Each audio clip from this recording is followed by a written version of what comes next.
स्वागत है आप सभी का स्टडी विथ माइंड मैप में। इस वीडियो में हम देखेंगे 3 फेज इंडक्शन मोटर का स्टार्टिंग मेथड के बारे में हम समझेंगे माइंड मैप के जरिए।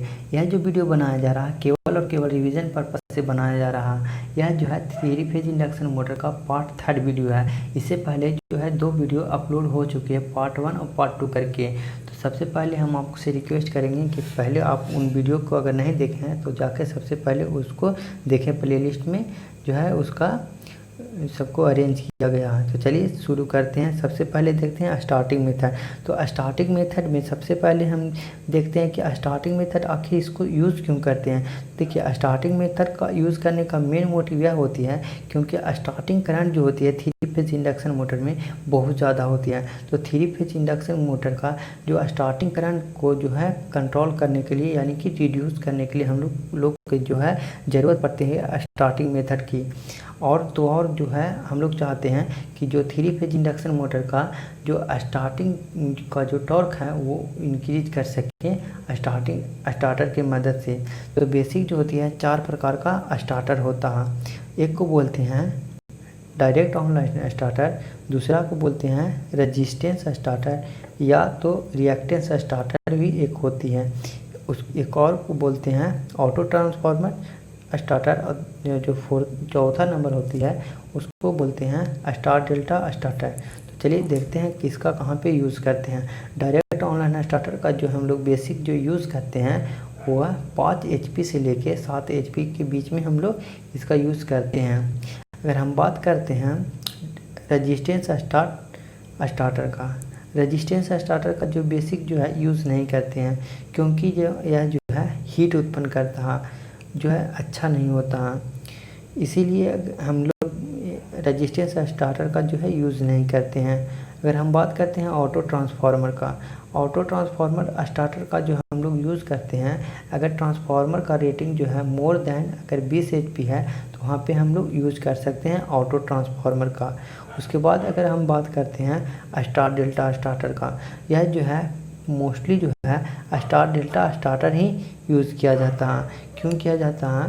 क्योंकि चलिए देखते हैं। देखिए जो स्टार डेल्टा स्टार्टर का जो है बेसिक जो यूज़ कर सकते हैं हम लोग 5 HP से लेके 20 HP के बीच में जनरली इसका यूज़ किया जाता है।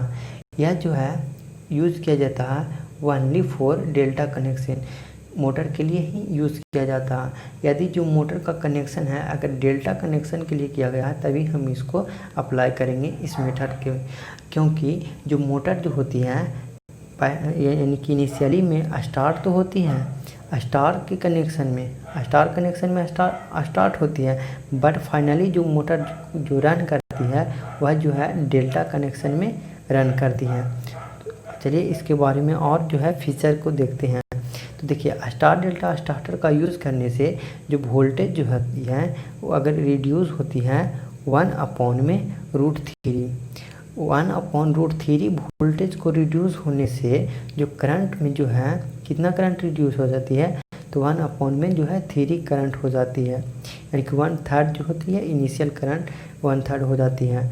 और टॉर्क भी जो होती है वह कितना टॉर्क जो है रिड्यूस होती है 1/3 जो है टॉर्क रिड्यूस होती है। बोल सकते हैं स्टार डेल्टा स्टार्टर जो होती है स्टार्ट होती है 58% ऑफ फुल लोड वोल्टेज जो होती है स्टार्ट करती हैं।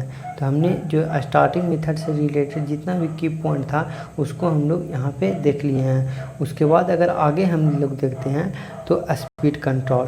तो स्पीड कंट्रोल जो होती है बेसिक डिपेंड करती है टाइप ऑफ इंडक्शन मोटर।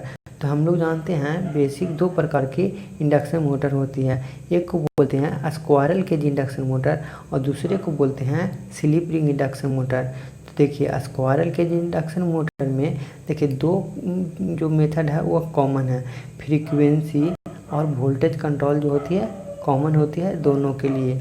क्योंकि देखिए हम यहाँ पे हम जानते हैं NR बराबर यानी कि रोटर का जो स्पीड जो होती है वह इक्वल होती है किसके बराबर होती है तो NS × 1 - S के बराबर होती है। यहाँ पे अगर हम NS के जगह पे अगर पुट करना चाहें तो NS बराबर होती है 120F/P।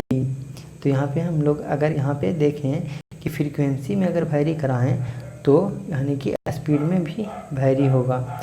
यहाँ पे यही चीज़ लिखा हुआ है कि जो रोटर का जो स्पीड है वह वैरी करेगा जब वैरी करेगा पोल और फ्रीक्वेंसी को हम लोग वैरी करेंगे तो वैरी करेगा। तो देखिए यहाँ पे अगर हम बात करते हैं तो जो दो मेथड जो होती है कॉमन होती है दोनों मोटर के लिए, फ्रीक्वेंसी कंट्रोल और वोल्टेज कंट्रोल जो होती है दोनों के लिए जो है कॉमन है। बट केवल और केवल पोल चेंजिंग मेथड जो होती है वो स्क्वायरल केज इंडक्शन मोटर के लिए, मतलब कि हम कर सकते हैं उसमें स्पीड कंट्रोल पोल को चेंज करके।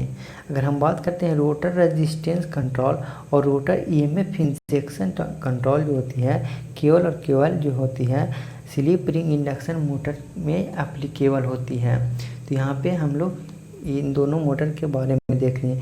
उसके बाद एक और मेथड होती है उसको बोलते हैं cascade to induction motor, cascading method भी बोलते हैं उसको सिंपली में। तो कैस्केडिंग टू इंडक्शन मोटर में क्या होती है, एक तो एकदम नेसेसरी है कि एक जो इंडक्शन मोटर होगा वह उसको यूज़ करेंगे स्लिप रिंग इंडक्शन मोटर को, और जो दूसरा जो इंडक्शन मोटर होगा वह यानी कि स्क्वायरल केज को भी ले सकते हैं और नहीं तो दूसरा स्लिप रिंग इंडक्शन मोटर को भी हम यहाँ पे यूज़ करके स्पीड कंट्रोल कर सकते हैं। तो स्पीड कंट्रोल से जितना भी रिलेटेड क्वेश्चन था यानी कि इम्पोर्टेंट की पॉइंट था उसको हम लोग यहाँ पे डिस्कस कर लिए हैं।